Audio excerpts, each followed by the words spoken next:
asleep, Billy. I'm not a bit sleepy. You have to get up early tomorrow, remember? Oh, I don't want to go to bed yet. It's bedtime and sleep time. Now, put these things down. Now get under the covers and out with the lights. Mom, I'm always awake for ages after the lights are out. Oh, don't worry. You'll fall asleep right away. You'll be asleep before you know it. Good night, Billy. Good night.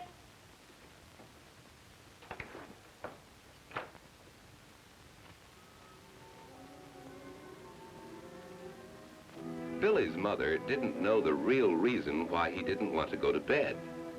When he was left alone in the dark bedroom, Billy became frightened.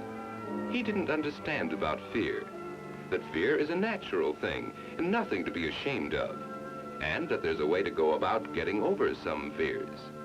So he had never told his mother about it.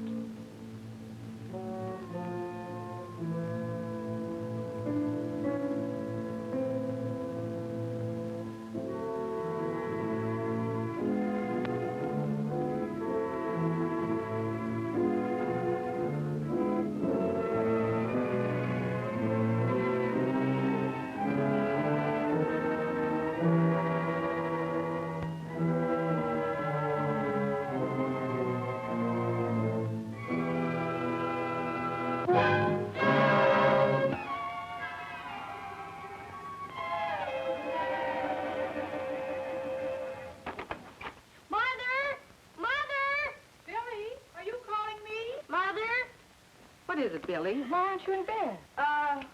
What's wrong, Billy? Is something the matter? Mother. Yes? Is it all right if I leave the lights on just for tonight? Oh, is that what's been bothering you? I thought I saw someone in the room, and I heard noises. Well, noises always seem louder at night, and then we often imagine all sorts of things that aren't true. Tell me, Billy, are you often afraid like this? Lots of nights. Oh, I'm sorry you didn't tell me about this before. You should never be ashamed of telling me when you're afraid of something. Fear is nothing to be ashamed of. Everybody's afraid of something or other. It's very natural. Do you remember what happened a few weeks ago, that Sunday morning? I was making breakfast. You and Dad were waiting so you could get outside to work on the lawn.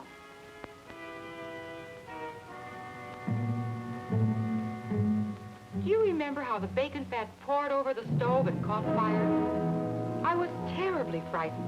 Your father was frightened, too. Then he remembered an old trick about putting out grease fires, and he quickly smothered the flame. We were all frightened of the fire. It was natural.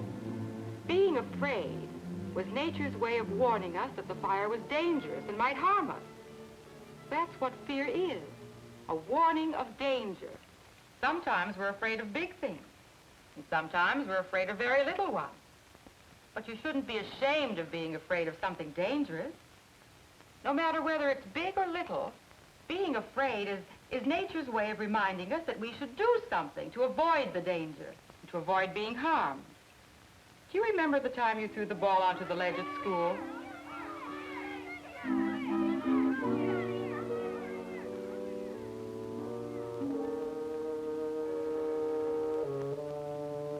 Danny was angry at you for throwing the ball out of bounds and insisted that you get it down. He dared you to climb up the wall on the drain pipe, but it looked too dangerous to you, and you were afraid of losing your grip and falling. So you refused to climb up, even if it was a dare.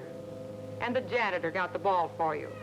You see, being afraid of climbing up the wall was your warning that it was very dangerous and that you might be hurt. You showed good common sense when you paid attention to that warning, and you don't have to be ashamed of it.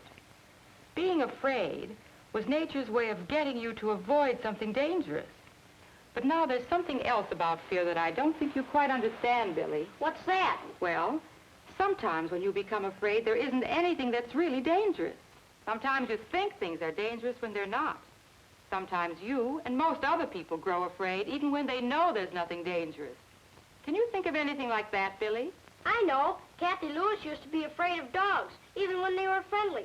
She was so scared she'd cross the street when she saw one. Well, that's a good example of exactly what I mean. I found it out one day when I was playing with Scrappy. You know, Mr. Rogers' dog. He's friendly. He wouldn't even hurt a flea. I didn't know she was so fraidy, Cat.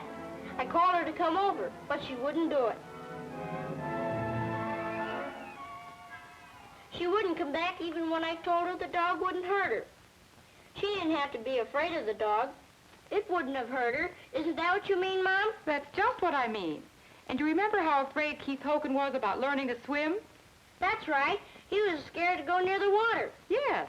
Keith was afraid of something that wouldn't hurt him, too. And there's another kind of being afraid when there's no real danger. That's being afraid of what people might think, especially your parents. Do you remember a few months ago when Mrs. Campbell phoned me after dinner? Frank hadn't been seen since school. They were waiting dinner for him, and poor Mrs. Campbell didn't know what to think. Well, you know what happened. They found Frank down in the basement. His report card had some bad grades on it, and he was afraid of what his mother and father would think. Maybe even that they'd stop loving him. Of course, he found out that he shouldn't have been afraid, that his parents would go on loving him no matter what grades he made. So you can see what I mean when I say there was no real danger there. There are many things that people are afraid of when there's really no danger. Things like fear of being laughed at because their clothes are different or because their marks aren't as good as they might be. They're afraid for all sorts of foolish reasons. But suppose you are afraid of something, like dogs or the dark. What can you do about it? Well, each time you're afraid, try to understand whether there's really something to be afraid of. If you're afraid when there's real danger, you can learn ways of protecting yourself. Fear at the right time will make you careful. Fear and wise action, such as Dad took, or such as you took when you wouldn't climb up that wall, you can be proud, not ashamed of. But how can you tell when there's a real danger or not? Just stop and think. Common sense will often help. Then, too, try to remember or find out whether other people are afraid of the same things you are. For instance, Kathy could see that you were playing with the dog and that the dog didn't hurt you. She could know from that that there was nothing to be afraid of. That's right. So what Kathy needed to do was to try to understand why she was afraid of dogs. Maybe just getting to know some dogs would have helped her get over her fears. That's what she did do, Mom. Her dad bought her a little puppy to play with. It was the cutest little thing. We all loved it, especially Kathy.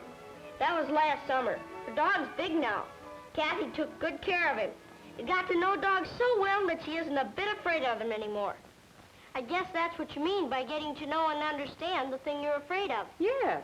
Keith got over his fear of the water by taking swimming lessons with a teacher he trusted and believed in. Yeah, he can swim pretty well now. There's another thing you can do to help yourself get over a fear when there's no real danger, and that's to talk about your fear with somebody. Like we're doing now. That's right. You could talk it over with your parents, a friend, your teacher, your doctor, someone you're fond of and trust. If Frank had only talked with his mother and father about his fear that they might stop loving him if his report card wasn't good, it would have been better for them all. Of course, his parents didn't realize he felt that way. Perhaps they expected too much of Frank. And it may sound funny, but Frank's grades were bad partly because of his fear of his parents. He was afraid he couldn't make good. Talking it over certainly made a big difference to the Campbells. It helped all of them understand each other better.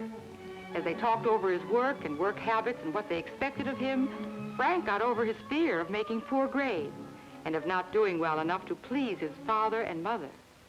He's doing much better in school now, isn't he? Yeah. Gee, Mom, it does help a lot to talk things over. Billy, would you like to talk about some of the things that you're afraid of? Like why you don't like the room dark? Well, I'm lonesome. And I'm afraid you and Dad aren't downstairs. That maybe you're on away. You have my word that we'll never go away without telling you. And of course, never leave you alone. Either we or someone else will always be where you can call. How about it? Ready for sleep now? Yeah, I guess so. All right, darling. Good night. What about the light, Billy? Tell you what, Mom. Leave the door open a little instead, will you? That's fair enough. Good night, son.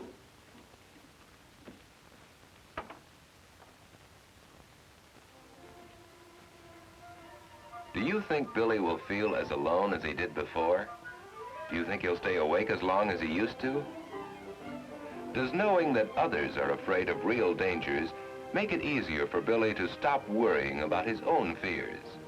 And when he remembers that some people are afraid when there's no real danger, does that make it easier for Billy to understand some of his own fears? Billy refused to climb the drain pipe because it looked dangerous. Yet at the same time, he had another fear. He was afraid he might be called a coward by his friends. He had to decide which was the real fear. Do you think he decided correctly? And do you think that the story of Frank's being afraid of what his parents might think helped Billy understand his own fears better?